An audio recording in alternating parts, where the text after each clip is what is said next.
కోటి ఆశలతో కొత్త ఏడాది ప్రారంభించిన దేశీయ స్టాక్ మార్కెట్లు భారీ లాభాలు నమోదు చేశాయి. సెన్సెక్స్ ఏకంగా 1400 పాయింట్లు, నిఫ్టీ 450 పాయింట్లకు పైగా లాభపడ్డాయి. గత నెల రోజులుగా భారీ ఒడిదుడుకులతో కరెక్షన్ ప్రైస్ కొనసాగించిన మార్కెట్లు మళ్లీ జోరు పెంచడంతో ముదుపర్లు హర్షం వ్యక్తం చేస్తున్నారు.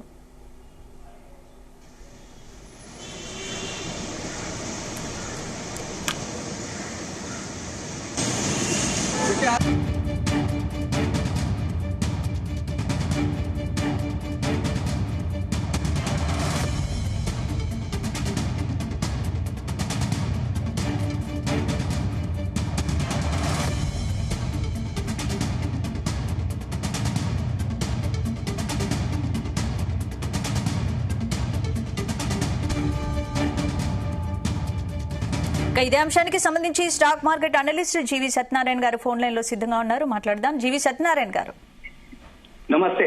నమస్తే అండి. చాలా రోజుల తర్వాత స్టాక్ మార్కెట్ లో లాభాల పంటగా కనిపిస్తోంది. ఏంటి, ఎలా అవుతోంది, ఎలా రన్ అవుతోంది ఇప్పుడు స్టాక్ మార్కెట్? ఓకే, రీజన్స్ కొన్ని ఉన్నాయి, చెప్తాను. ఫస్ట్ ఏంటిదంటే, మొన్న December 31 ఏదైతే ఉందో మనకి ఫైనాన్షియల్ ఇయర్ ఏప్రిల్ టు మార్చి, కానీ వరల్డ్ మార్కెట్లు అన్ని అంటే యుఎస్ లాంటివి January 1 December 31 క్యాలెండర్ ఇయరే ఫైనాన్షియల్ ఇయర్. కాబట్టి డిసెంబర్ లో క్రిస్మస్ హాలిడేస్ ఉంటాయి, అంటే మంత్ ఇయర్ అన్ని ఎండ్ ఉంటాయి. మ్యూచువల్ ఫండ్స్ అవన్నీ కూడా పెద్దగా ఇన్వాల్వ్ కావు. కాబట్టి మార్కెట్ స్తబ్దత అంటే సైడ్ వేస్ లో ఉండటం, మార్కెట్స్ ఫాల్ అవ్వటం, అమెరికాలో ఎలక్షన్స్ అయిపోవటం, ట్రంప్ గెలిచిండు కానీ ఇంకా ప్రమాణ స్వీకారం జరగలేదు. January 20 ప్రమాణ స్వీకారం ఉంటుంది.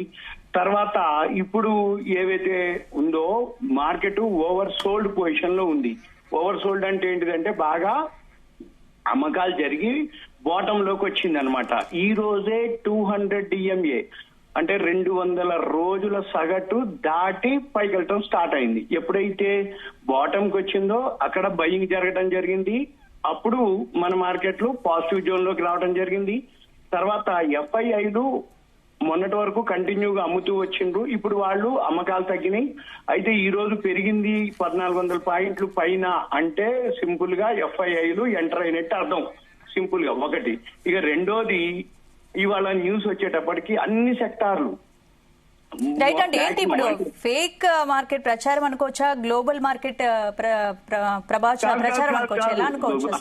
ఒకటి రైట్, మార్కెట్ ఏంది, ఒకటో ఇయర్ ఎండ్ తోటి కొంచెం అక్కడ మార్కెట్లంతా FIIలు ఫారెన్ ఇన్స్టిట్యూషనల్ ఇన్వెస్టర్స్ కానీ ఏవైతే కంట్రీస్ ఉన్నాయో అవన్నీ ఫైనాన్షియల్ ఎండ్ కాబట్టి అక్కడ వాళ్ళు ఎంటర్ కాకపోవటం.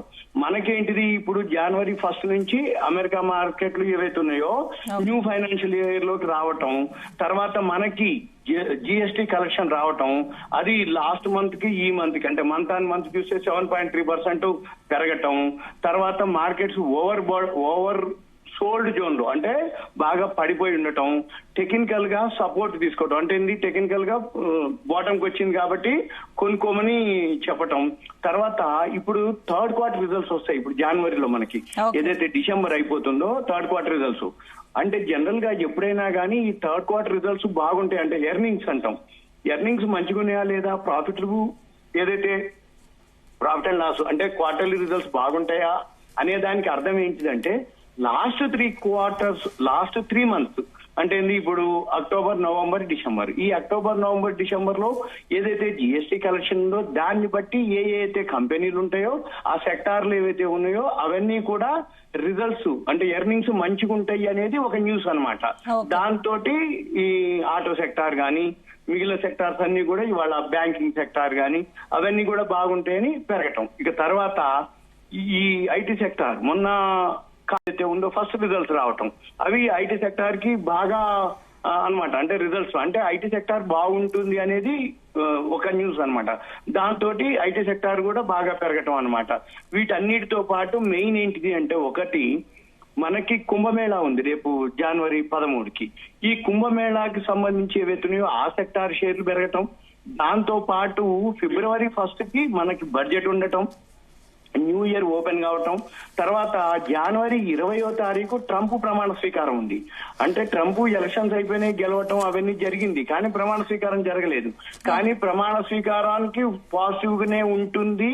అని చెప్పేసి మార్కెట్ లో ఇప్పటి వరకు అంటే ఎప్పుడైనా కానీ జనరల్ గా మార్కెట్ లో ఏం జరుగుతుందంటే అందరూ పడిపోయింది అనుకుంటున్నామో పెరుగుతుంది, అందరూ పెరిగిందని అందరూ మామూలుగా అంటే వాళ్ళకి నమ్మకం కలిగించి వాళ్ళు ఎంటర్ అవుతారు చూసినారు, అప్పుడు ఫాలో అవటం జరుగుతుంది జనరల్ గా. ఇప్పుడు ఏమైతుందంటే రోజు అందరూ ఏం చెప్పినా మార్కెట్ ఏం లేదు లేబ్బా ఫాల్ ఉందని, లేకపోతే ఎఫ్ఐలు అమ్మిండనో, లేకపోతే ఎఫ్ఐఎల్ మందం డిఐలు.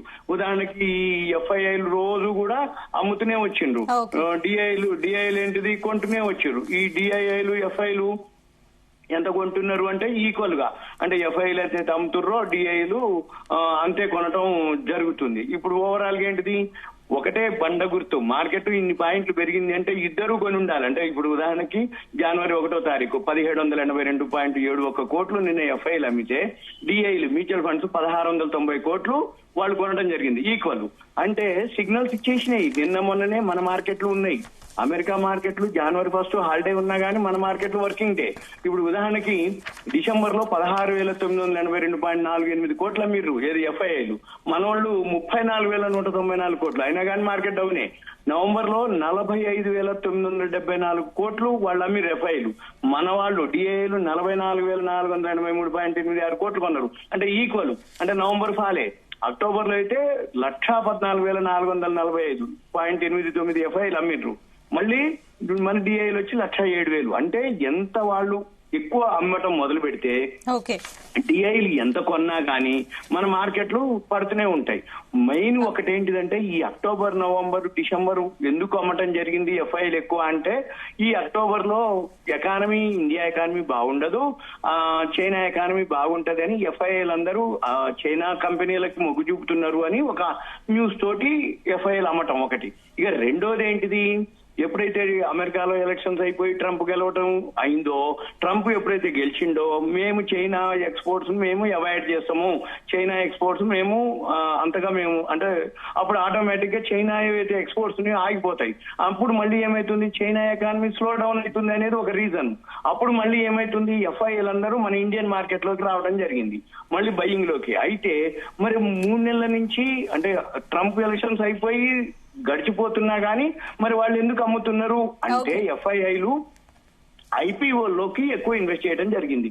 ఈ మధ్య కాలంలో ఐపీఓలు మామూలుగా రిటర్న్స్ రాలే, ఏది అందరికీ అలాట్మెంట్లు వచ్చినాయి, ప్రైస్ కూడా బాగా వచ్చింది. ఎందుకంటే సెకండరీ మార్కెట్ ఎప్పుడైతే ఓవర్ ప్రైస్ లో ఉండటమో, సెల్లింగ్ ప్రెషర్ జరగటమో, ఐపీఓలో మంచి కంపెనీలు రావటం, ఐపీఓలోకి ఎఫ్ఐఐలు ఇన్వెస్ట్ చేయటం, వీటితో పాటు అన్లిస్టెడ్ కంపెనీలు కొన్ని 100 కంపెనీలు యాడ్ అవ్వటం, వాళ్ళందరూ కూడా యాంకర్ ఇన్వెస్టర్స్ ఎఫ్ఐఐలో వాళ్ళు ఆ కంపెనీల్లో పెట్టుబడి పెట్టడం, దాంతో మార్కెట్ లో సెకండరీ మార్కెట్ డౌన్ కావడం జరిగింది. రైట్. థ్యాంక్ యూ సత్యనారాయణ గారు.